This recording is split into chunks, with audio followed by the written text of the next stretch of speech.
All right, and welcome back. We're going to start now chapter 2. All right, chapter 2 is called the Real Estate License Law and Qualification for Licensure. Now, the purpose of this chapter is to start going and breaking down a little bit what the process is to get the license. We're going to be discussing the different designations. We're going to be discussing the different rules, the requirements, how to renew license, how all that works. So that's kind of the whole point of this chapter. All right, so mark on your notes also that chapter 2 has 6 questions on the state exam. Again, has 6 questions on the state exam. Okay, so let's go ahead and get started. Now, the first thing we're going to be looking at is going to be general licensing provisions or the designations that we can have as agents. Okay, so if you look in your study guide or your book, there's going to be 3 terms that we need to know. First is going to be sales associates. Now, sales associates is the technical name of the license. Now, most people out there in the real estate world refer to themselves as realtor, as an agent, as a real estate professional. You can literally call yourself whatever you like. There's no particular rule as to what you have to call yourself, but you do need to know that for the sake of the exam, the name of the license is technically sales associate. So that's what the actual name of the designation is. And that is what everybody in the industry has that gets in the real estate world. 80% of the industry is going to be a sales associate, okay? Then from there, we have broker and broker associate. Now, technically, there are 2 terms, but it's the exact same license. And that's what I want us to understand. That the broker and the broker associate is the exact same license. The difference is that as a broker, you are essentially running your own business, or you're actually, the head of an organization. Because otherwise, if you get your broker's license but decide to stay under a broker, you're going to be qualified as a broker associate. Now, if you're a broker associate, most brokers start as broker associates. But what you need to understand is that you don't have to get another license to drop the associate. The only thing you technically have to do is just either start your own brokerage, because at that point you have the broker's license, but again, you've chosen to be under a broker. But the minute that you start to do your own business or something along those lines, that now you're independent and you're not under a broker, automatically the associate will drop off and you will be officially a full-fledged broker without having to get a new license or without having to restart the whole process. Okay? So again, make sure you know that, because that questions on the exam will always be about the designations. So again, sales associate is the first license. Then you get the broker's license, and depending on how you transact, you're either going to be a broker associate or a broker. Okay? So let's go ahead and keep going. The next term we're going to look at is owner-developer. So owner-developer, as the term explains, it is a developer of land that builds homes, but they own their own land. Okay? Now, an owner-developer can hire somebody or a licensed agent to work under them. Okay? The thing is, the owner-developer does not need to have a broker's license because they're transacting for themselves. Okay? And we're going to cover that in just a little bit about the different exemptions and when you need a license and when you don't need a license, because that will also be tested on the exam. Okay? But just know that an owner-developer is somebody that owns their own land and they're developing, and they can hire people to work under them, and they don't have to have a broker's license, or they could. It just depends on the developer themselves. Okay? Usually, big companies like a D.R. Horton or like Adams Homes or like Lennar and stuff like that, they'll usually have a broker in-house, so the agents can work technically under a broker, even though they're developing land and properties. Okay? So now we're going to move to the application requirements. What is it going to take to take care of the background check part? Okay? So essentially, the application requirement requires 2 particular items for your background check. You're going to have to do an application to the state, and you're also going to have to do fingerprints. Okay? But we're going to cover that in just a little bit longer. So next we're going to look at a couple of terms that you're going to need to know that are also tested. First, and what I want you guys to do, because again, as we move through the course, there's going to be terms that kind of go together. My goal for you guys is that you don't have to memorize a million things if we can somehow start creating logic to the material and can start batching it in our own heads. Because as we move through the course, I'm going to be teaching you tricks and some of the things that I used so I didn't have to retake exams and I passed, to pass them on the first try. And minimize the studying that you're going to have to do. But you got to be conscious about how you store the information in your brain. Because if you don't break the information down properly and you don't make connections to the material and all you try to do is memorize, you're going to have a really hard time passing that exam because we're covering 19 chapters and there's so much information, it'll be impossible for you to pass. So we need to create these processes and these tricks and these hacks that are going to make your process a little bit easier, and they're going to make it so you can now know less info but still pass the exam. And that's our goal here, okay? So the two terms that I need you to put together in your brain is going to be reciprocity and mutual recognition. Now, this is where the logic that we're going to start working on starts to kick in, okay? Because if we look at the word reciprocity, what does the term kind of relate to you, or the first thing that comes in your head when you think reciprocity? It's probably going to be the word reciprocal, or something that, it's somewhat reciprocated, meaning you give something and receive something in return. Well, and what are we talking about now? Licensing. So you got to put those two together and understand that that means that somebody that has reciprocity has the ability to come from another state, provide their license, and receive the new state's license, okay? Versus the other term, which is mutual recognition agreement. Think about the words. Mutual recognition agreement. A lot of the times, guys, the terms themselves are going to break down the definition. We just have to be and think logically to make sure that we can break and get the hints from the actual terms to be able to answer the questions, because think about it, it's a multiple choice exam.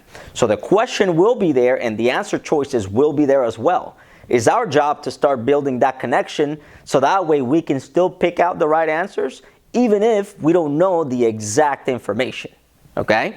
So again, let's break down the terms. Mutual means two things. Recognition means that they're both acknowledging something. And agreement, of course, is the agreement of recognizing whatever it was. Well, in this case, we're talking about licensing and education. So if we now put it all together, we're pretty much saying two states are mutually agreeing to recognize each other's education. So now, if an agent is coming from that state to Florida, they don't have to do the entire process from scratch because they qualify for one of these exceptions that is going to essentially shorten the process. Because think about it like this. If you're already an agent in another state, correct? And you're applying to be an agent in a different state, the state automatically recognizes you as a licensed individual. Hence, you know kind of how to transact, how to sell, how to do a lot of stuff. But the way that the real estate market works, every state has different laws. So if you're coming from a separate state, your education might be recognized because they could be very similar, but the actual laws will vary from state to state. So rather than you starting from scratch, the state is pretty much saying, okay, I know that you're an agent in, let's say, Georgia, and we have a mutual recognition agreement with Georgia. Since you've already been an agent, I'm not going to make you start the whole process. What we're going to do is you're going to apply under your mutual recognition agreement. And what we're going to do is we're going to give you a 40-question law exam so you know the laws of Florida. Because I already know that Georgia's education recognized by Florida because it's very similar. Hence, well, we have the mutual recognition agreement. The goal then at that point is for the agent to take advantage of a truncated or shortened process since they already came from a state that the information is basically the same. Okay, so we need to know these two terms and batch them because, again, it deals with education and getting the license. So reciprocity is strictly given the license, and I'm going to give you your other license back. And that only applies to veterans. If you're not a veteran or if you're not a military personnel, you cannot qualify for reciprocity in most cases. Okay, there's a few little exceptions, as everything, there's always little exceptions to the rule, but just for the sake of the exam and to keep it simple in your heads, what you want to do is think to yourselves, reciprocity is for veterans because veterans get more benefits than the average civilian or whoever, so they're going to get a simple boom boom swap. As opposed to a sales associate or a person that's a civilian or not a veteran, the state says, okay, you're not a veteran, we're still going to give you a break, but now what you're going to do is you have to pass a 40-question law exam.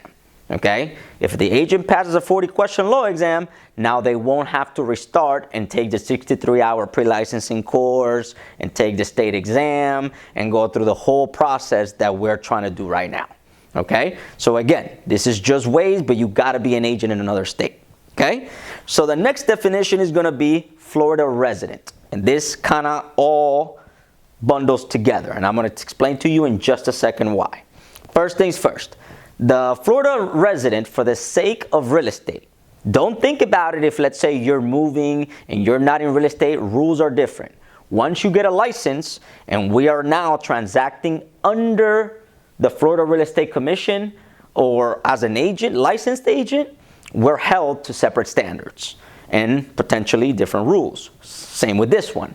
For the sake of licensing, the definition of a Florida resident is anybody that's lived in the state of Florida for 4 consecutive months, regardless of where they live. Meaning, you can live in a hotel, in an RV, in a condo, renting, owning, it don't matter. As long as you've been 4 months into the state, you automatically are considered a resident of Florida for the sake of licensing. Again, for other stuff outside of real estate, it could be very different. Don't compare them. Stick to the 4 months because that's what we need. Okay?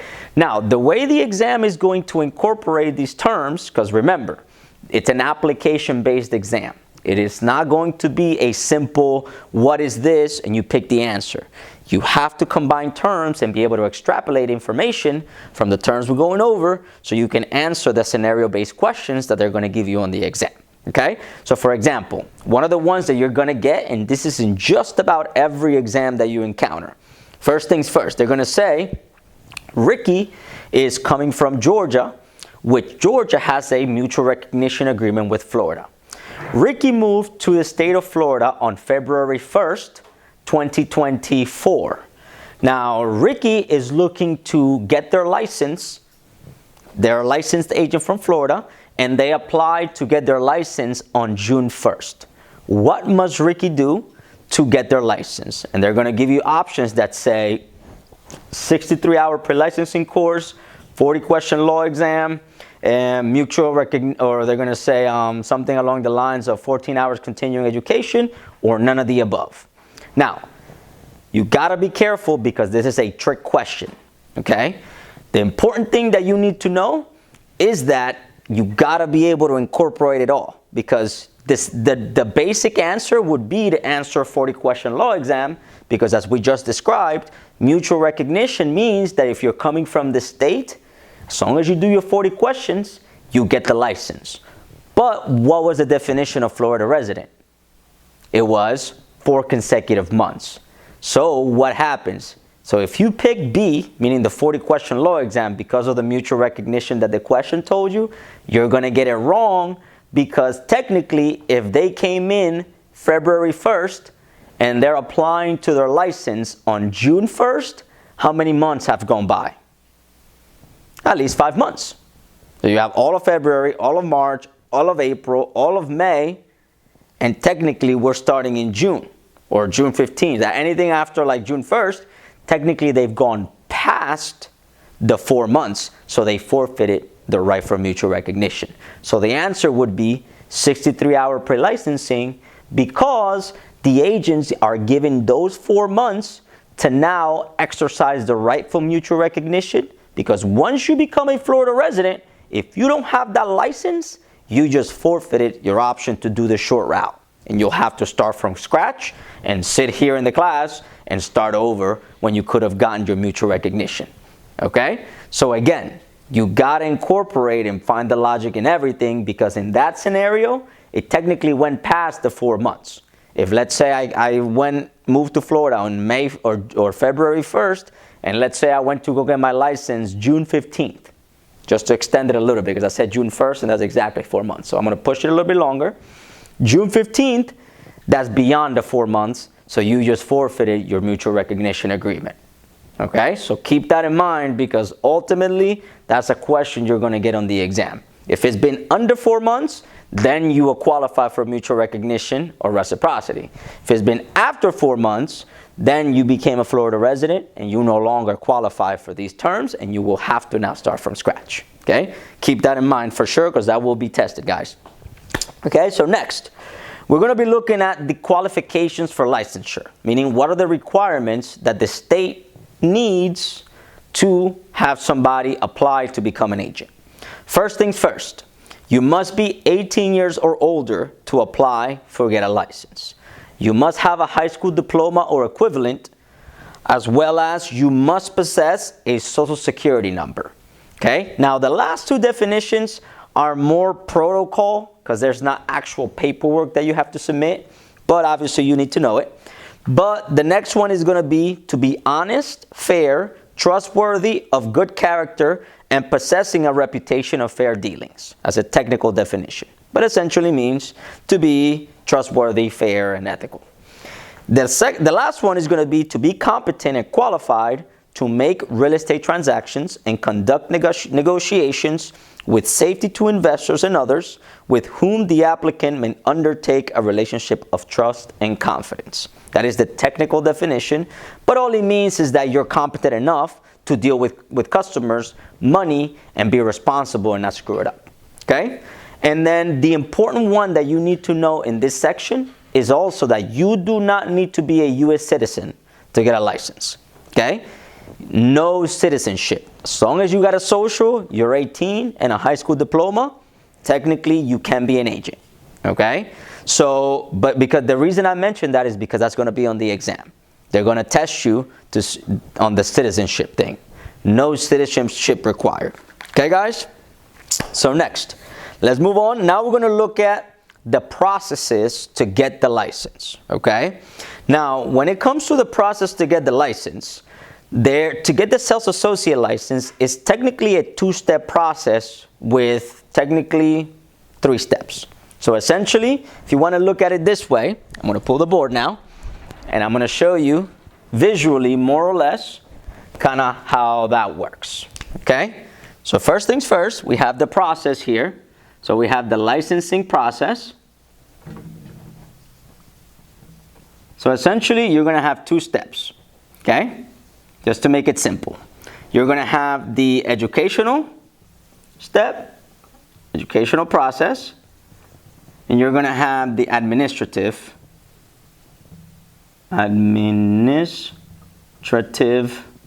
process, which technically this is where the 2 steps kind of come in here. Okay? So the educational process will require the 63-hour pre-licensing course first, which is the one we're currently doing right now. It's going to be your 63-hour pre-licensing course. Okay?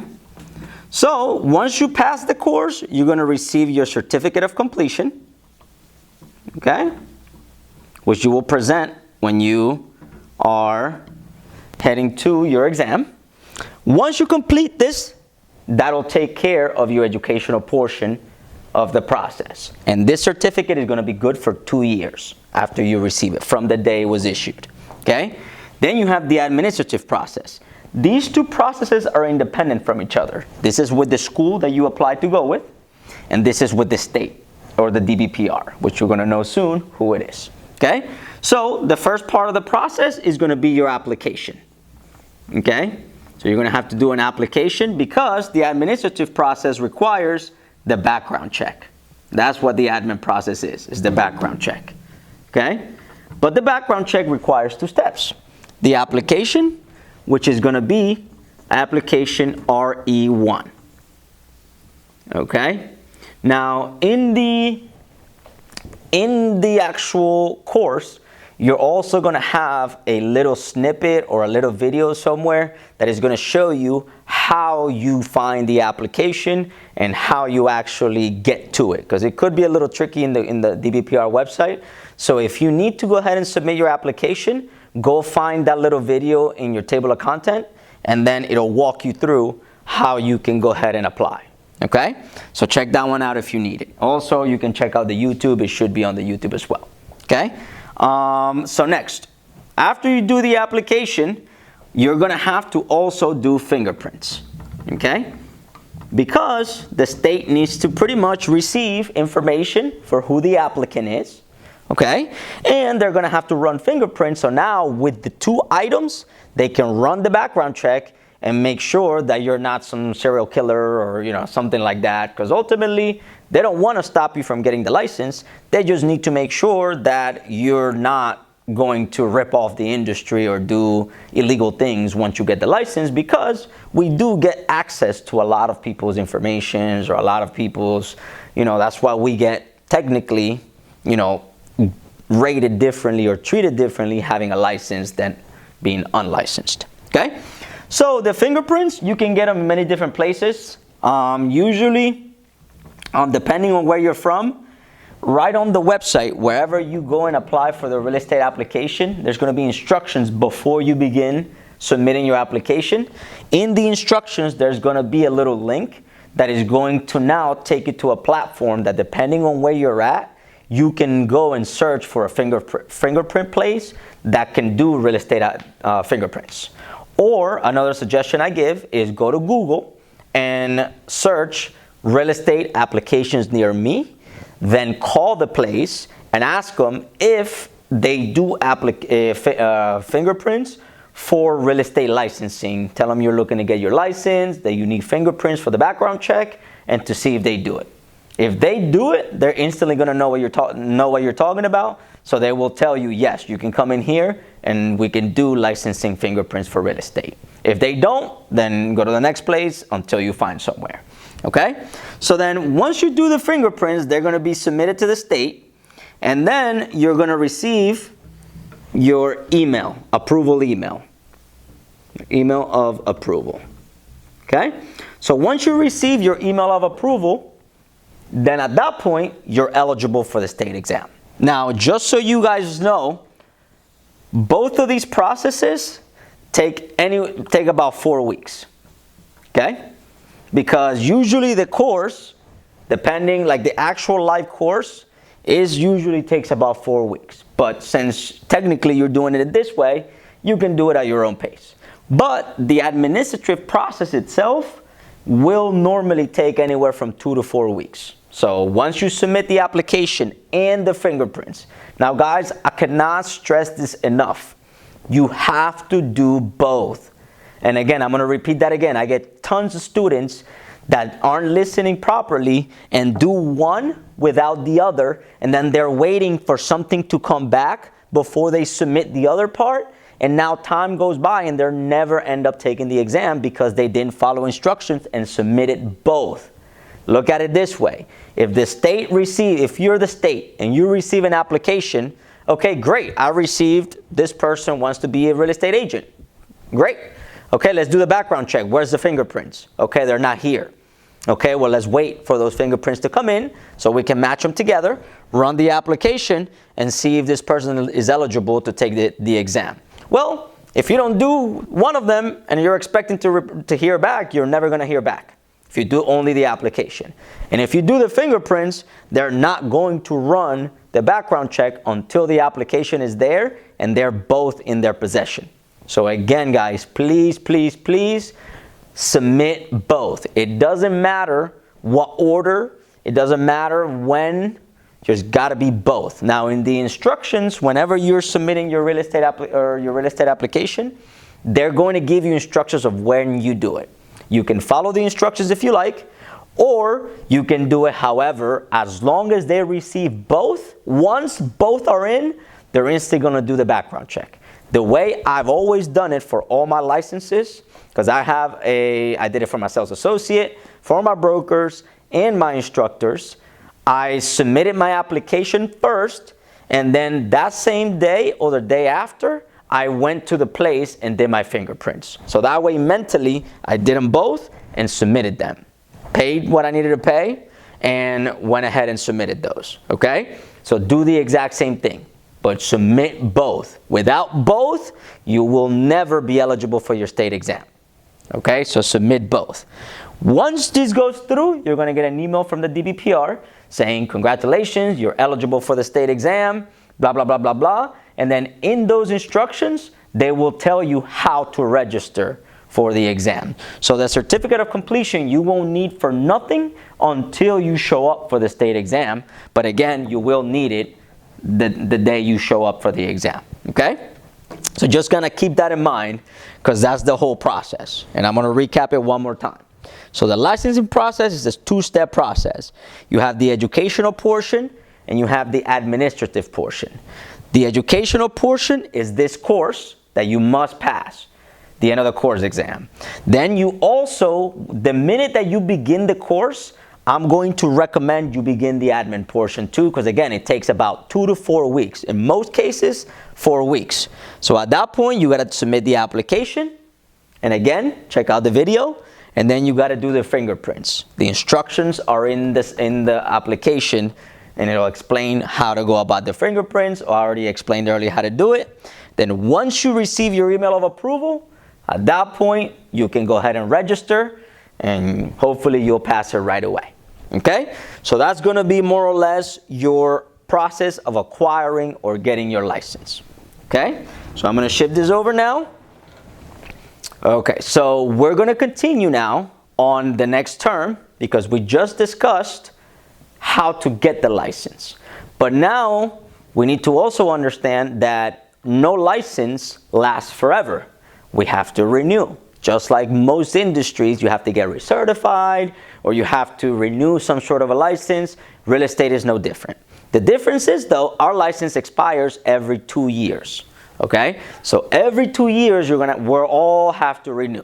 Okay, but the process is a little different for real estate than it would be for other industries. So for example, the way it works is once you get the license, 2 years later, you're gonna have to do a course to make sure that you renew the license. The good thing is you're not gonna have to submit nothing to the state, or you don't gotta do another exam. The only time you do exams with the state is if you're getting a new license designation.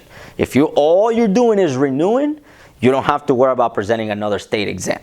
Okay? But the step to renew the license, you're gonna have to take the post-education 45-hour course. Okay? So think about it like this. Whenever you have the pre-licensing course, obviously it's pre-license. And the very next course that you're gonna have to take is the post-licensing. Well, for sales associates, that's the 45-hour post-licensing course, okay? Now, think about it like this. For those of you that are into sports or something like that, what comes after the regular season? Well, the postseason. So keep that in your heads. As soon as you get a license, automatically, that very first renewal, you have to do a post right away. So you get the license, post instantly in your head for your first renewal. The reason that's super important is because any posts that you don't do, if you don't do your 45 posts by the deadline, you will instantly lose your license. Gone. Null and void. Doesn't exist. And if you ever want to get it back, well, you're going to have to restart the process, take this course all over again, and test all over again and begin. So please, please, please do not make the mistake of not doing your post. Even if you might not be interested in doing real estate right now, make sure that you get it done, because you can always put your license inactive or at least hold it there for a little longer if you ever do decide to ever get it later and you don't have to spend the money or put the work into trying to get it like you're doing it right now. Okay? So make sure to do that, guys, because again, if you don't do your post, it goes null and void. All right? So that's going to be your first renewal. Then we move on to renewal 2. Okay, once you got done your 45 post and you renewed your license once, meaning you've been in the industry for about 2 years, at that point you don't have to do the 45 post ever again. That's only right when you get the license, that first renewal cycle. Then the second renewal cycle on for the rest of your career, you're going to have to do what is called the continuing education, okay, which is 14 hours. It's going to be your 14-hour continuing education course. And think about the term, guys. Pre-licensing is getting the license, pre. Then you have instantly post-license, instantly right after. And then you have continuing education, meaning you continue doing this for the rest of your career. So as long as you can keep those terms, clear in your head, it'll make your life so much easier, because pre, you're trying to get a license. Post, you just got the license and you're doing your very first renewal for that license. And then continuing would be any second renewal on for the rest of your career. Okay? So that's how the system works. So any post will always make you lose the license if you don't do it. So put that in your heads. Post, losing the license. Continuing education, now we got some flexibility there. The state pretty much says, okay, you did your post, you did your schooling like you were supposed to during the first 2 years. So now once you go past and you're in the continuing stage of your career, okay, now we can be a little bit flexible because you showed me that you wanted the license. But if you don't even do one renewal, you're pretty much telling the state, hey, I don't really care about my license. I'm not going to be, diligent enough to even renew it once. The state pretty much, you're telling the state, I don't want it. So the state says, okay, then you don't want to do your post, we'll take the license back.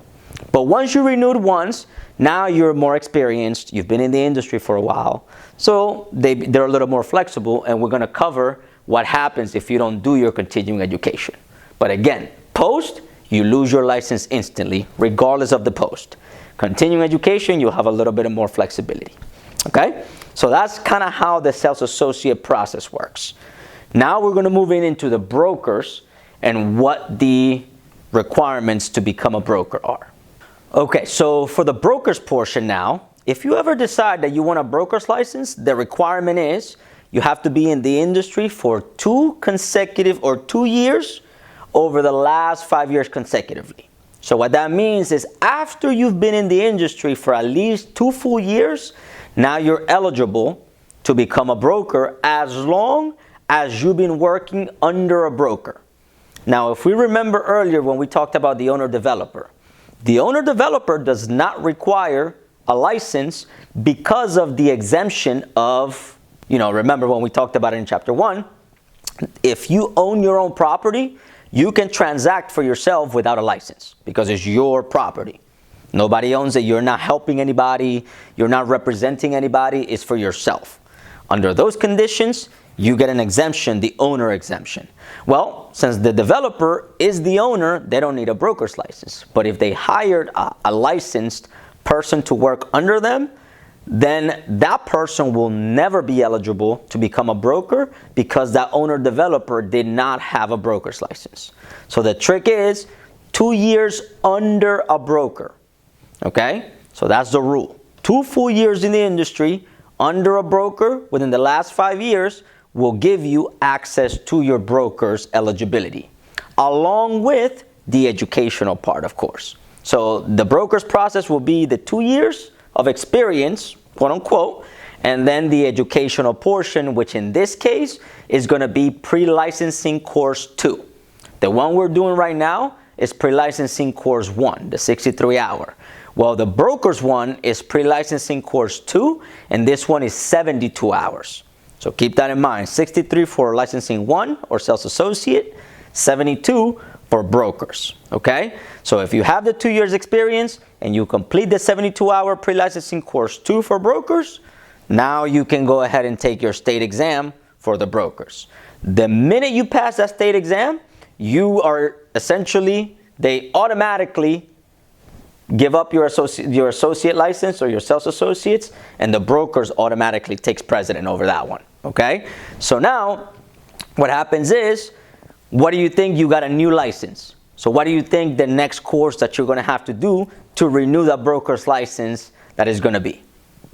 Well, it's going to be your post, but now for the broker's post. Just like when you did your sales associate, as soon as you got your sales associate license or you did the pre-licensing course, you're going to have to do the post. Same exact thing for the broker. Whenever you decide to do a broker's license after those 2 years, you will have to do the post 2 years after you get that license. Okay? So now, and again, if you don't do the post, you lose the broker's license. But you don't lose just in general your licensing ability, because as long as you do your 14-hour at that point, you could get your sales associates back, but then you would have lost your brokers and would have to start all over again to get that broker's license. So that's how that works. Once you get your brokers and you do your post, which again, pre-licensing, then the post-licensing automatically, as soon as you do your post-licensing, which is 60 hours now, so the brokers is 60, sales associates is 45, okay? And it's broken down in 2 courses, 30-hour management and 30-hour investment for brokers, okay? So once you do your post within those 2 years of getting the broker's license, now you go right back to the same continuing education that everybody in the industry takes. Okay? So just so you can kind of keep the progression going, you get your sales associate's license, then you do your post, because you do the pre-licensing first, then you do your post, and then on your first renewal, and then you do your 14-hour forever and then ever for the rest of your career. Now, if at some point throughout that point you decide to go for your brokers, then you have to do the pre-licensing course too. Also, you have to then, after you get your brokers, then you're going to have to do your post for brokers, just like for the same sales associates, and then you jump right back online for the 14-hour continuing, and that's going to carry now for the rest of your career, and you'll stay a broker for the rest. Okay? So that's kind of how the broker's process kind of works. Okay? So please, please, please make sure you understand that, guys, because that is also going to be tested.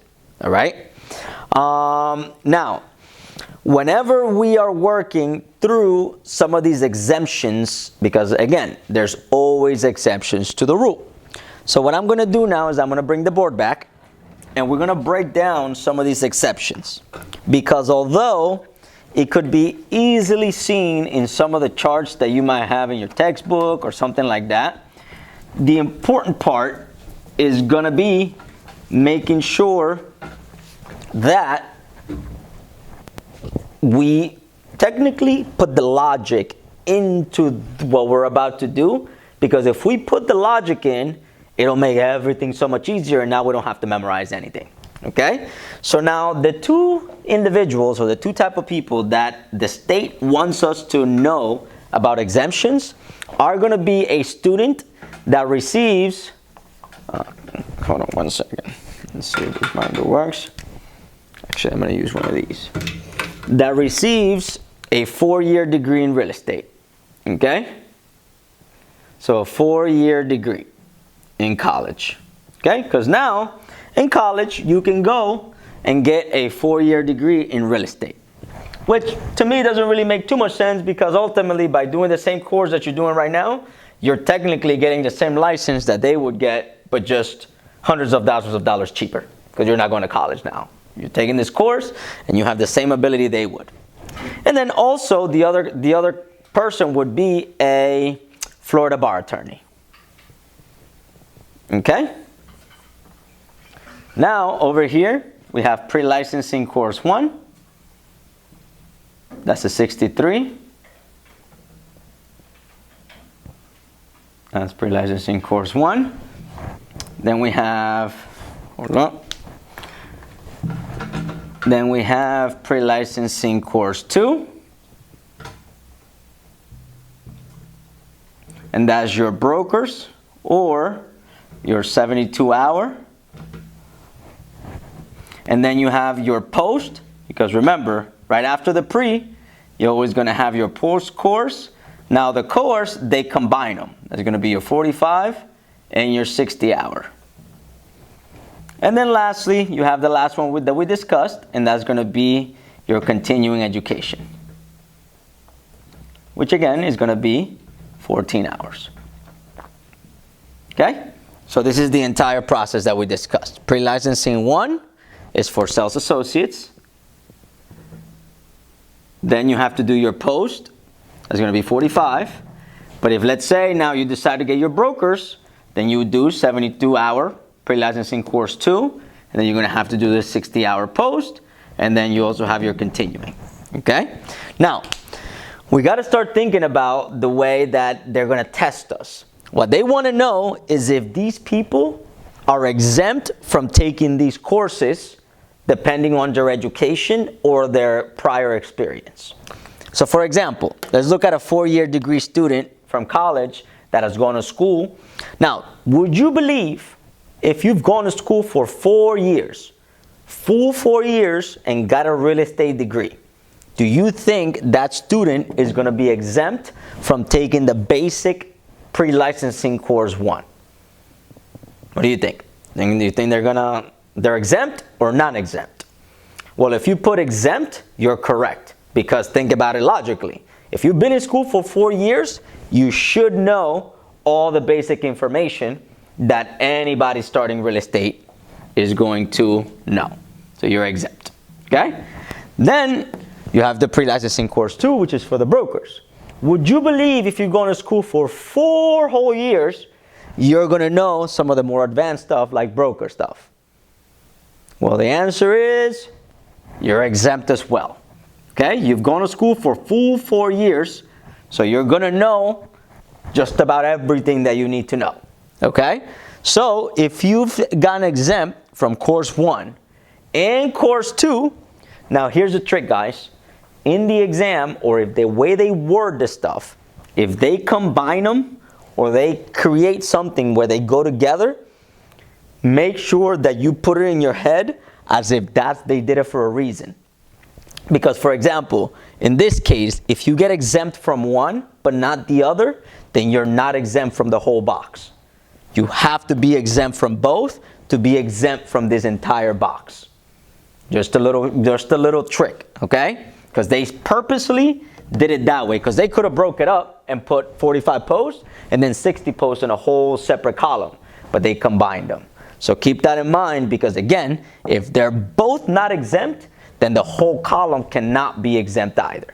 So in this case, since you're exempt from the pre-licensing and the brokers, and you've gone to school for 4 years, now you're exempt from the post course. And then for the continuing education, do you think you would be exempt too, since you've gone to school for 4 whole years? Well, the answer is no. The reason for that is, even though you've gone for school for 4 years, it's continuing education. Laws change. Things can have modifications or adjustments, so we always got to continue to learn. So independent on how long I went to school, there might be new rules in the industry or things that I need to be aware of that will be explained in the continuing education. So that's something that they're definitely not going to be exempt, because they have to continue to educate themselves. Okay? So again, use the logic. They've gone to school for 4 whole years, so therefore they're exempt from the basic course, they're exempt from the advanced course, and they're exempt from both the posts, since they're already exempt from both the pre-courses. And then, since we have to continue studying, we're not exempt from the continuing ed. Okay? Now we're going to look at a Florida bar attorney. Do you think a Florida bar attorney is going to know the basic stuff of real estate? Well, the answer is yes. They're going to know just the basic real estate stuff. But now, do you think the Florida bar attorney is going to know about the broker stuff, the more advanced things that an agent needs to know if they want to become a broker? Well, the answer is no, because they're, again, a Florida bar attorney. Their job is not to be a broker. Their job is to be an attorney, but they have to know the basic information for real estate. Okay? And now that's where the logic kicks in. Yeah, they should know the basic, but they're an attorney. They're not going to know the more advanced stuff. And again, what is the rule that I just gave you? If they're both not exempt, since they put them together in the same column, then that means that they cannot be exempt from the post, because they're not exempt from their brokers. Okay? So therefore, not exempt. And again, guys, you have to pay attention to detail, because this exam they're trying to trick you. They're trying to weed you out, and they're going to make it difficult to a point where even sometimes one word can completely change the question around. So you got to try to push yourself to be diligent and pick out specific details such as this one. Again, they grouped them. If they're both not exempt, since they grouped them, they cannot be exempt. In this case, they're both exempt, so they're exempt. In this case, not both exempt, so they cannot be exempt because they combined them. Okay? So keep that in mind. Just be sharp about that.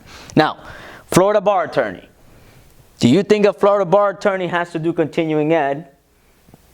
Well, their answer is technically no. Why? Because the Florida bar already, they have to do continuing education as a law to be a Florida bar attorney. So now they don't have to do it for real estate, or they are exempt because they already do it for the Florida bar.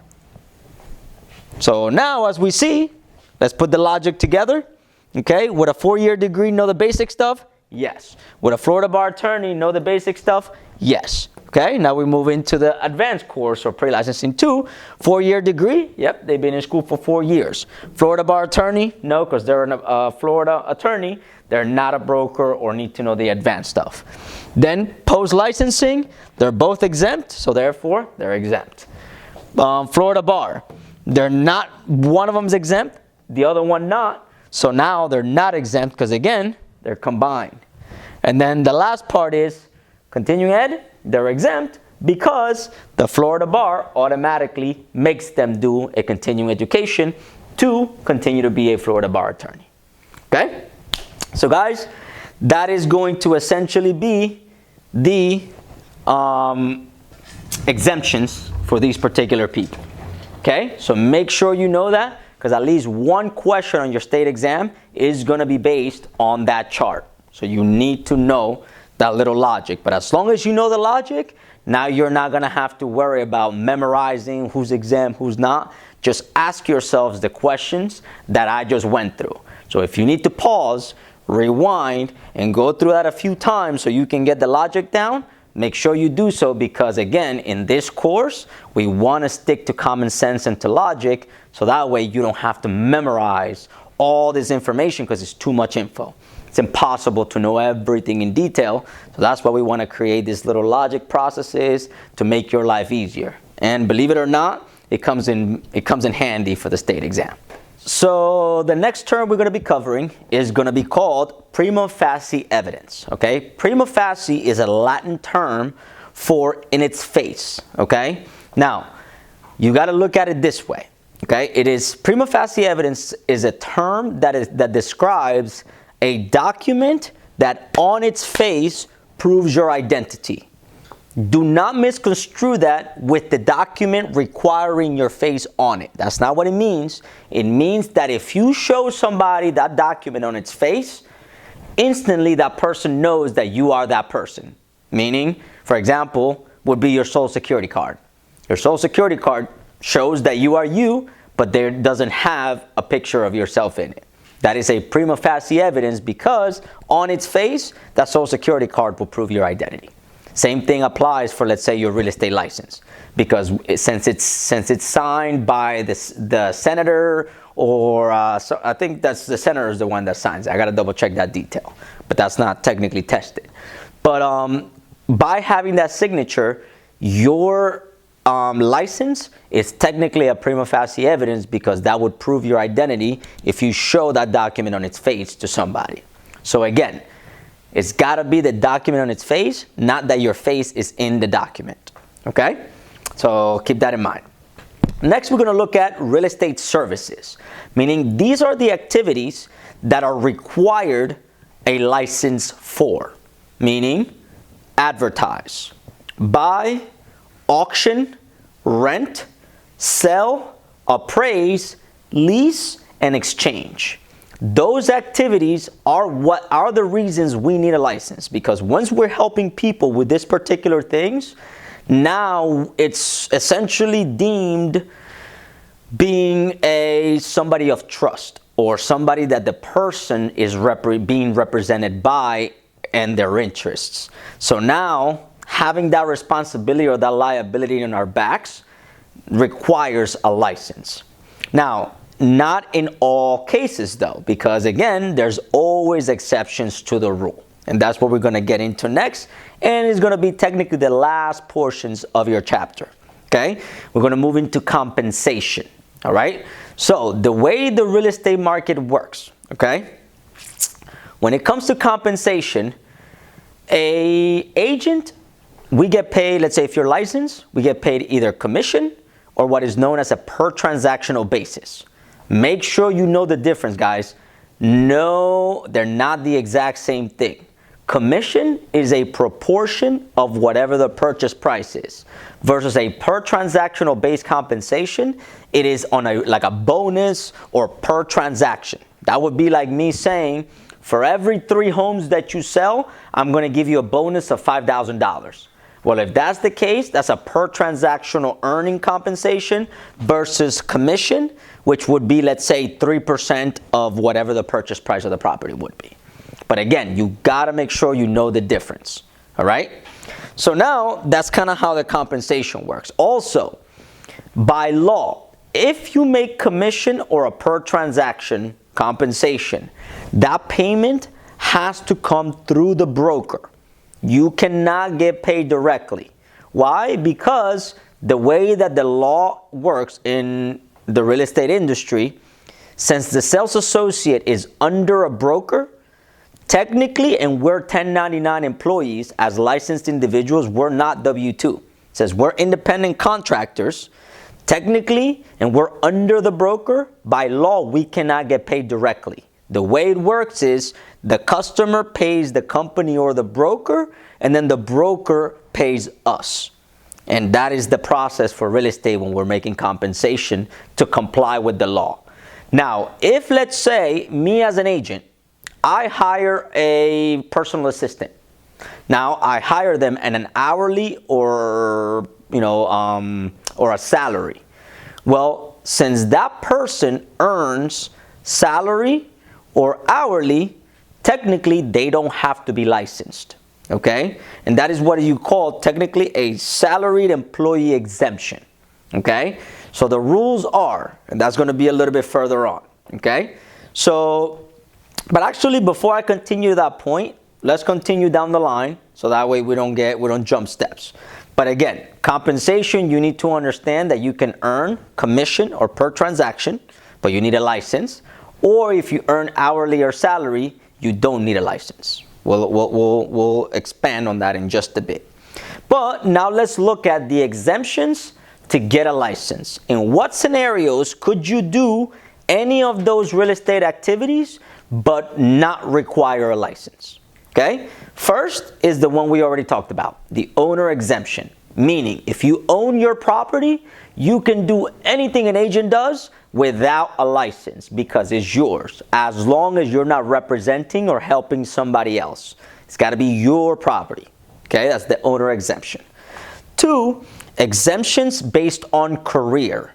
So if your career naturally makes you do part of real estate or some activities that may require a license, but it falls within the scope of your work and you're not doing something beyond what your work will require you to do, then you don't need a license at all. So for example, attorneys. Attorneys have a law license. They don't have a real estate license, but they could do certain little things that are considered real estate, but since it's part of their work and they're not doing things that are outside of their scope, they're exempt from doing those activities or requiring a license to do those activities. Okay? So just keep that in mind. Same thing like a CPA in many cases. So based on career, as long as is within the scope of their work. Okay? Next, you have salary employee exemption. And that's what we were discussing a second ago. If you get paid hourly or salary, you can do whatever all agents do. You can go show houses, go list a property like I do, and do all the work that I do and deal with the customer and all the crap that sometimes we have to deal with. But the crappy part though is you're going to get paid the same salary or the same hourly you would make if you did zero work or sold zero property, while me on the other hand, I'm going to make the big bucks because I have a license and I'm making a commission. So if let's say you somehow get hired on an hourly or salary, and you sell a $500,000 home and commissions 3%, let's say, I'm going to make $15,000 on that property because 3% of 500,000 is 15 grand. Well, if you do the same work that I do, but you're hourly or salary, you're going to make the same paycheck that you made, even though you can do what I do now, but you're not going to earn the money that I make. So that's why sometimes it doesn't make sense, but some people like the security. Just depends. But just make sure you know that, because that's a topic or a subject that carries throughout the whole course. Hourly or salary, you can transact as a real estate agent, you just can't get paid commission. But if you're wanting commission or per transactional basis where you make the big bucks, now you will require a license. Okay? So that's kind of the whole thing. And make sure you know that. If you need to rewind and get the logic down, please go ahead and do so, because that is necessary to move forward on the exam. Right? Next, you have what you call a court and legally appointed persons. Every once in a while, if let's say you're mentally impaired, or let's say you're diseased and your matters need to be dealt with, a representative is going to be appointed that, although they don't have a real estate license, they will be able to do so because they've been appointed by the courts, or there's a legal document like a power of attorney or something like that that will now give them the rights to transact for you, even though they don't have a real estate license. Under those conditions, you don't need a license and you're good to go. Okay? And then the last one is going to be what we call the miscellaneous exemptions. Okay? Under the miscellaneous exemptions, you're going to find odds and ends and little things that you're going to need to know for the sake of the exam, because chances are they're going to be answer choices. Okay? First things first. If you're an individual that rents a mobile home or lots or recreational parks, if you rent those lots, technically you don't need a license, because that's you're renting RV lots. That's not considered technically real estate, if you will. Okay? Also, a person that sells cemetery lots. Cemetery lots are also not considered real estate, so therefore you do not need a license for cemetery lots. Also, dealers who are registered with the SEC. Okay? If you're registered with the SEC, they have their own policies and rules, so you don't need a license under certain conditions. Also, hotel and motel clerks that rent out rooms. Now, if you think about it, based on what we've been describing, if you show up to a hotel and you ask for a bedroom, technically they're renting you the property. And in a normal scenario, if it was a regular home, you would need a license. But since they work for the hotel or the motel, they don't require a license, because their whole responsibility is to rent you a room, give you a key, and give you access. Okay? So, and then the last part is going to be tenants of an apartment community may receive up to $50 for a referral within their complex. Now, just kind of keep that in mind as an option, but that particular bullet point is going to be touched up in, I believe, chapter 8. Or one of those chapters a little further on, and we'll break it down a little bit further. All right, guys? So that's going to conclude chapter 2. I hope you're able to kind of rewind and get some of the logic down on some of these stuff, because it will be tested. Again, 6 questions from the exam are coming from this chapter. So this is one of the important ones, because remember, we want to use our time efficiently and put the times to the important chapters and put less time into less important chapters, and, you know, use our time efficiently, because again, we have lives, we have kids, we have responsibilities and jobs, so we want to become efficient. Also, that's a foundational skill that will translate to the industry, so that way, as we go through this course, I'm hoping to be able to start instilling those foundational habits. That way, when you get the license, hopefully it's going to be a little easier for you to begin and transact, because the beginning is going to be the hardest part. All right, guys? So again, that's pretty much chapter 2, talking about licensing procedures. Chapter 3 kind of goes a little bit further into licensing, and it's going to be also an important chapter. So I'll see you on the next video for chapter 3. All right? Talk to you soon.